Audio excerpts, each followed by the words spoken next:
Last time we spoke, you told me about a shift in consumer sentiment or consumer behavior.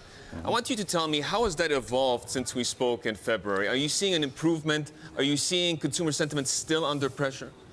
Yes, it's evolving in the right direction.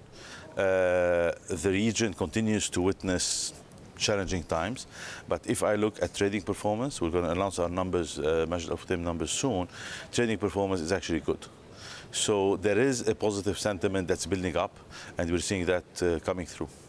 You've also made it clear several times in the past that you are looking to fuel growth through acquisitions. Yes. What are you looking at the moment?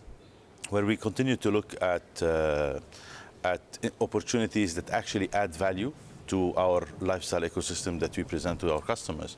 So we just announced Fetcher, for example. Fetcher is a last mile delivery startup that's actually bringing a real solution to a real problem. Yeah. And they're doing tremendously well. We're very happy to have had invested in them, and that was announced about 10 days ago. So we continue, so the last mile delivery is important to us. E-commerce, digital is important to us. So, and I think the Walmart news this morning is just ushering a new normal. I mean, there is nothing new there. This is how, in the future, going forward, this is how business is going to look like. It's going to be offline, online, omni-channel. Yeah, sources have also told us that you are in talks to get a controlling stake in the Juand hypermarket chain in the region. Would you be able to confirm this to us? How close are you to a deal? I wish I could. I'm always asked this question, and I wish I could. We're hearing that the business could, the deal could be worth about $500 million. Let's assume that if that would be the case, how would such a purchase play into your growth strategy? Because you are constantly talking about investment opportunities out there. Yes, we are talking about investment opportunities. I can't really tell you how it would work if it was to happen, because it's not there.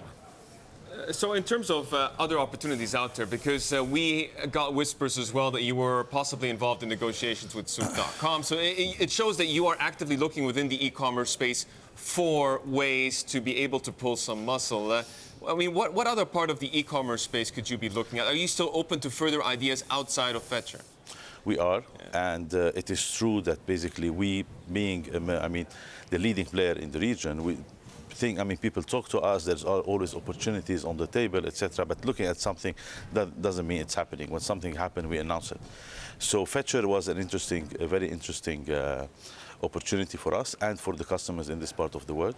We're going to continue to look at reinforcing our ecosystem. Basically, the digital space is very important for us.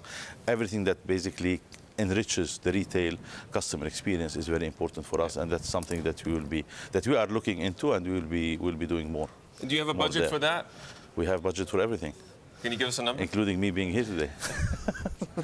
What's the number? You have $1 billion, $1.5 billion. How much do you have to spend? Huh? $1 billion, $1.5 billion. How much do you have in your war chest? I don't have a number to announce. Okay. But we have budget. Let's talk a little bit about what's happening in the UAE, because we are expecting that 5% VAT to be implemented next year. Have you heard from any of your tenants asking for you to take some part of that cost, the added cost that they will need to carry? Look, VAT is pretty much, on top of the discussions that are happening. Majid Al Futtaim is of course ready. We operate in several jurisdictions that has VAT, so it's nothing new to us. It is some of the, I would say, implementation related regulations are to be issued. Once it will be issued, there'll be more clarity, and I think this is where the different stakeholders will actually finalize how they're going to go about it. What I can tell you is, based on our projections, and Majid Al Futtaim will be a large contributor, one of the largest contributors to VAT in the UAE, and that's something we're very proud of, because we look at our role as very responsible in that respect.